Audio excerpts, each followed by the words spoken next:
So we've successfully cut our aprons down. They were cut, then they were jointed, then we ripped them down to 3.5 inches, then we squared this up and cut it to the 12 inches in length. So these 4 are ready to go. Now the next part that we're going to have to do is we need to put a tenon, which would be the tongue, to fit into the mortise, which would be the groove on our legs. And in order to do that, we're going to have to put a dado blade set up in this saw. And it takes a little bit of time to do it. We're probably going to have to cut in and out of the video several times here as we do it. But we're going to show you how it basically all works. So we need to take this this blade here out of our saw first.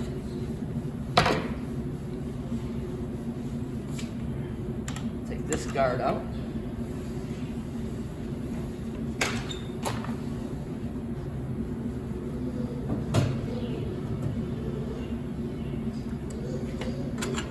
And then we'll take this blade here out.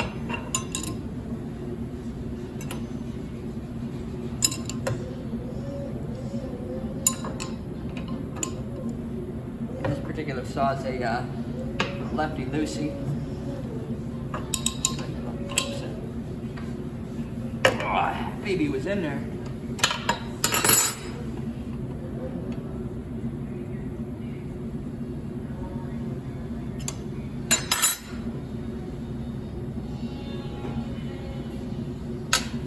Not out. Washer. Go ahead and take this ripping blade here out. And I'm gonna set this off to the side for right now. This particular saw right here is a saw stop, so we're also going to need to take out our brake cartridge.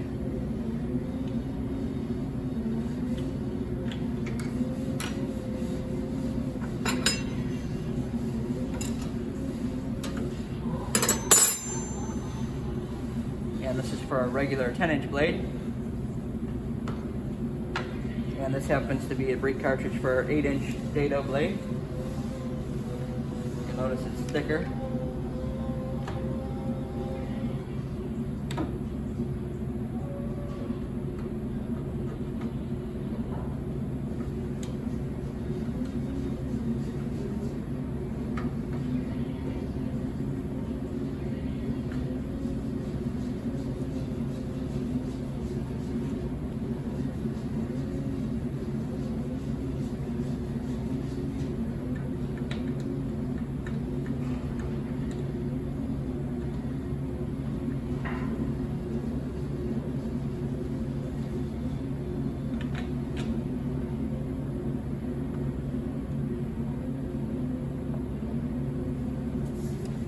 And when we take a look at our dado blade over here, I know that we're going to be shooting for a 1/2 inch lip for our tenon. So we want to have at least a 1/2 inch of blade on here. Probably actually going to go more for like 5/8. And if we take a look at this right here, it tells us what we can add up to make that. So if we're looking for 5/8, that happens to be in the red here. It says that we want to use blade number 1. Let's see, or I should say blade letter A, blade letter B, and 3 letter C, which are chippers with no spacers. So we're going to take this blade right here, and this particular blade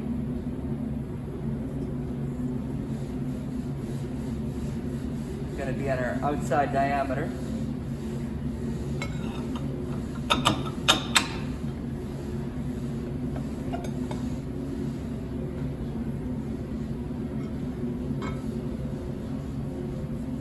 Calls for 3 chippers.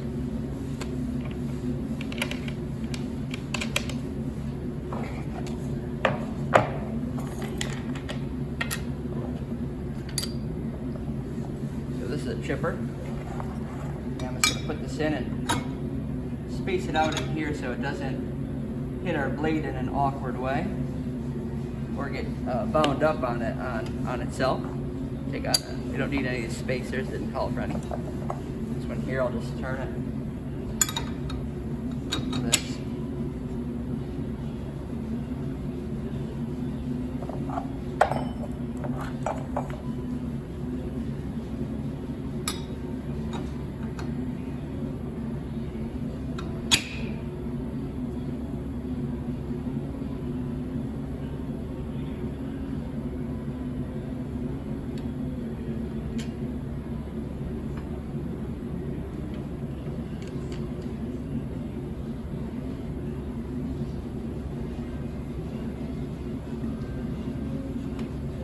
got our 3 chippers in there, and we're going to put this outside blade here on.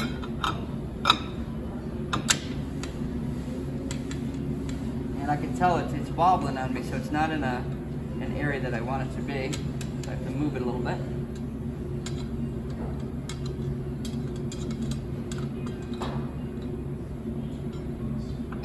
Ooh, that fits really nice right there.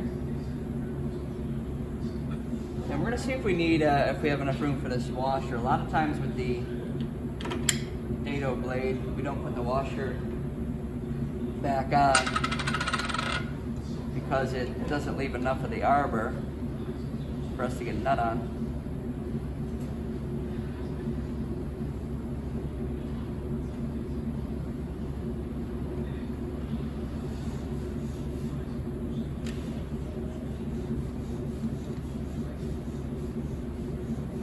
I'm going to lightly snug this here up.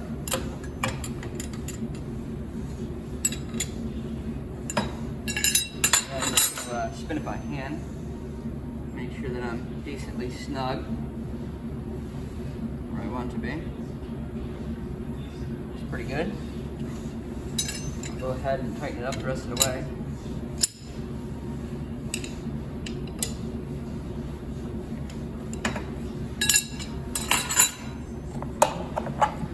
Spacers back here in.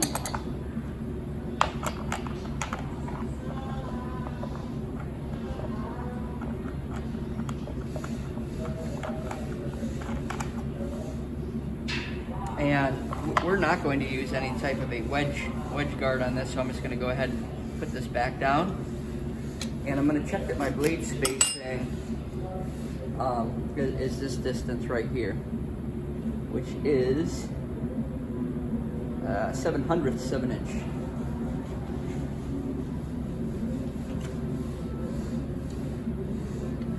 And it's too close, and a lot of times if it is too close, when we turn the blade on, it will trip the brake. And those cartridges are $90 a piece, so they get kind of expensive, and they jam into that blade. That blade's very expensive, so I'm just going to set it up. Now it is a little bit of a pain in the butt to change these brakes out and all that for this particular saw. But I know even with them building a new hospital here in town, it's gonna take me a long time to be sitting in the ER and driving up there. Time well spent is what I would tell you. To take the time and change this here out.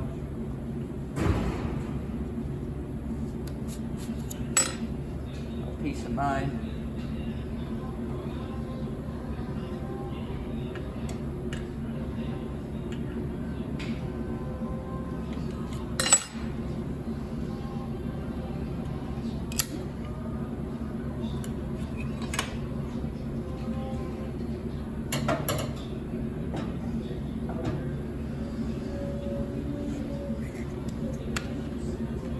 Here out of the way, and we're not going to use this guard anymore. We'll use our dado guard.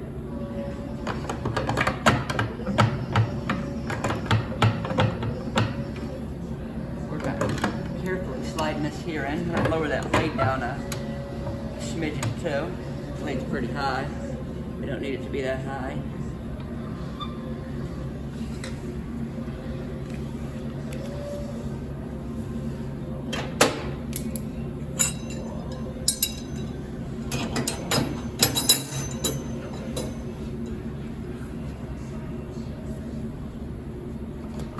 Right.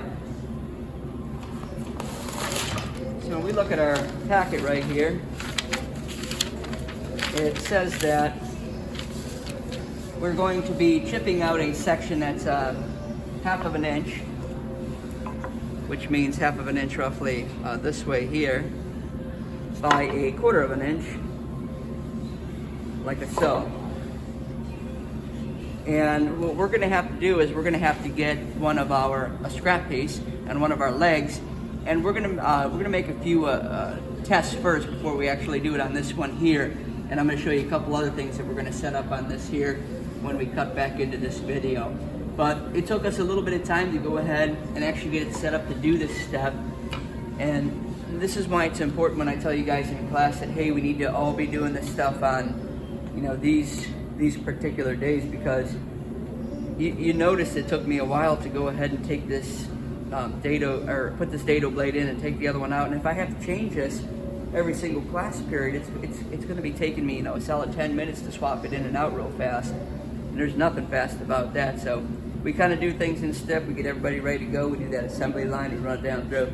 Next time we cut in, we're going to show you the setup of the cut that we're going to do. All right, we're back here getting ready to get our dado blade all the way set up to put a nice tenon on this here to fit into these mortises here. Happens to be an old beat up leg.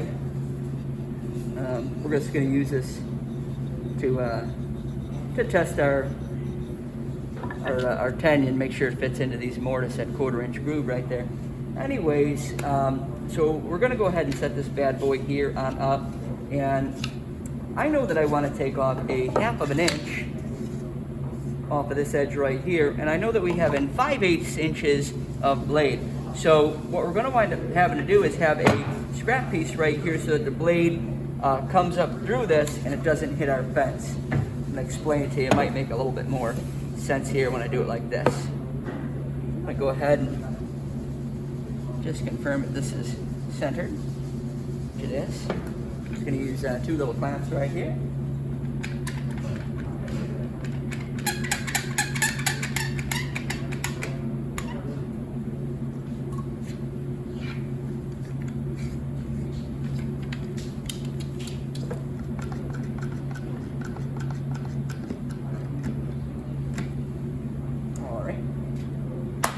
And the next thing I am going to do is set this up for 1/2 inch.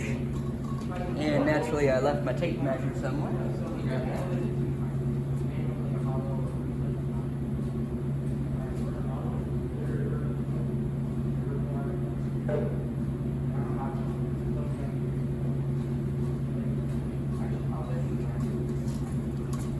So we went from the outside of the blade here to be a 1/2 inch to their new fence.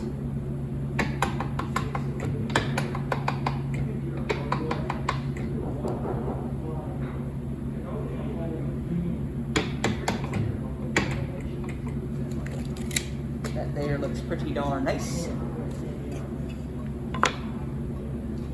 And we're going to set this here up for about a 1/4 inch. Like a little bit underneath 1/4.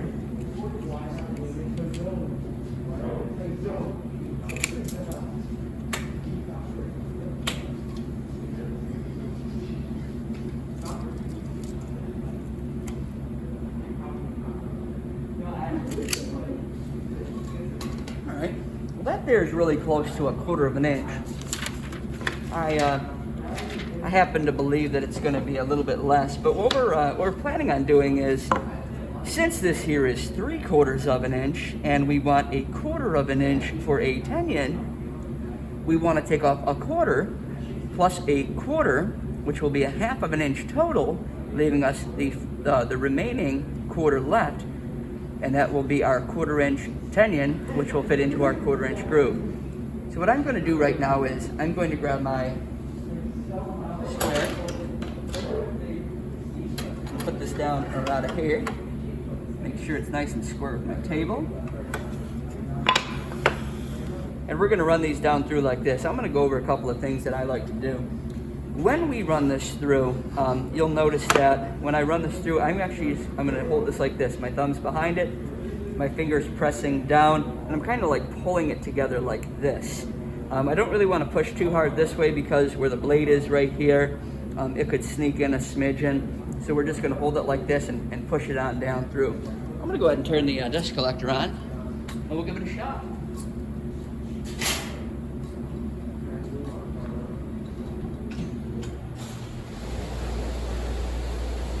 Right, make sure we're ready to go.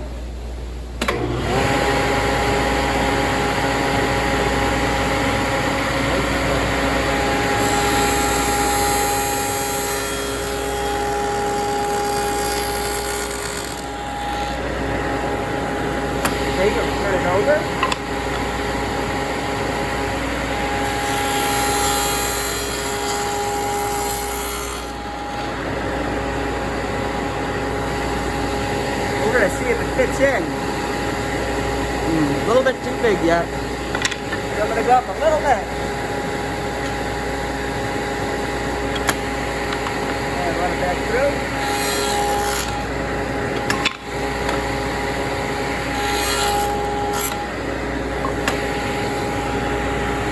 Not quite yet.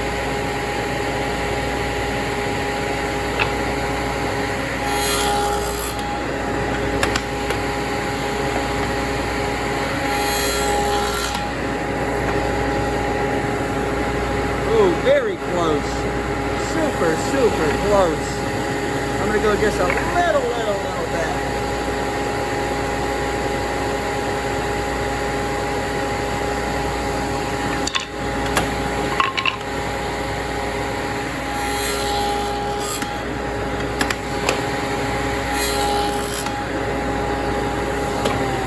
Feeling pretty confident about this one. Oh, that's beautiful right there. Look at that. That fits in phenomenal. I don't know if we can see this.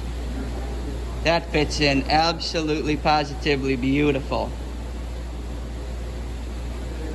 Now that we've confirmed that this fits, if we take a look, if this thing was fully seated all the way here down in, we can tell that it's sticking up past the top a little bit. So I'm going to show you another little trick that we're going to do.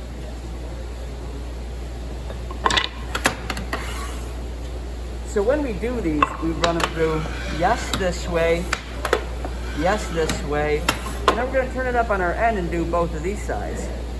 Let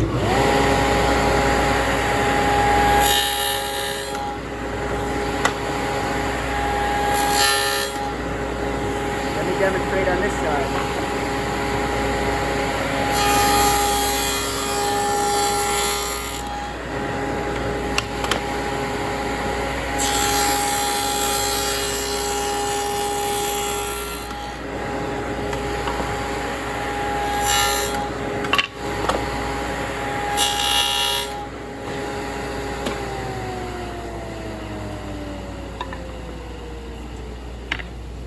Right.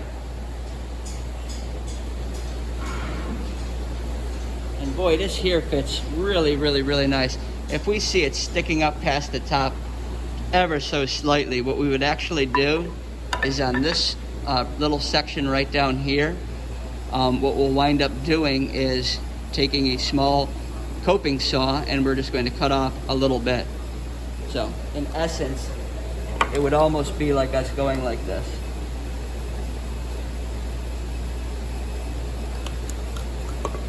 I don't want to cut down towards myself here. You see how I took that little piece there off? Now we would not use a knife. I just wanted to show you guys. And this right here, I take this. Right? And now we're perfectly flush. And notice how we do not see that round part there anymore. Boy, it's tricky for me to get this in camera. I'm going to show you, we're going to do one more. The reason why we did both sides of this is we don't know which side we want to go up or down quite yet. So we did every side so that we have options.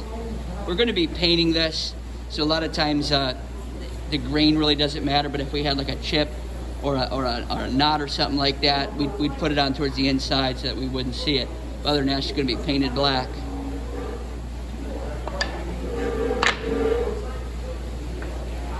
Grab another one right here.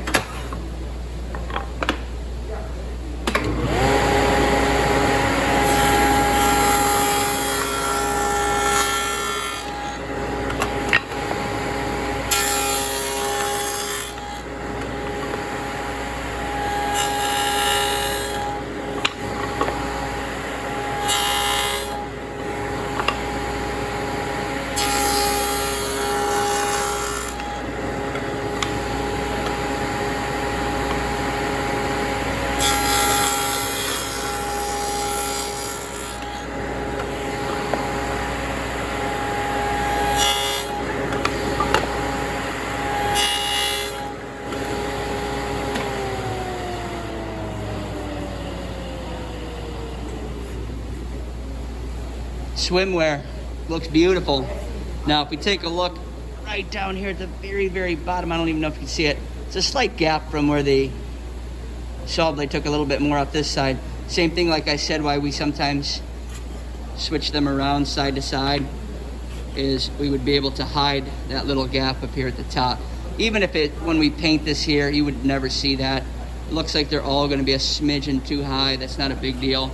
That's all we'll do is just take a small little coping saw. We'll just cope a smidge out of these, just like I showed you guys. Anyways, that's the nuts and the bolts to it. Hope you saw how we had to adjust the saw blade here a few times to get it exactly where we wanted it. But if you take your time and you prepare and you set everything up the way that you want it, this is key, because we're going to run on a normal year 30 kids worth of projects or 40 kids worth of projects through here. So it's 40 times 4 of these each, so it starts adding up pretty fast. And that's why it takes us days to do this stuff. And that's why I always say let's do it all in one shot, because I don't want to set this thing up a million different times. So hope it was educational, guys. Catch you soon.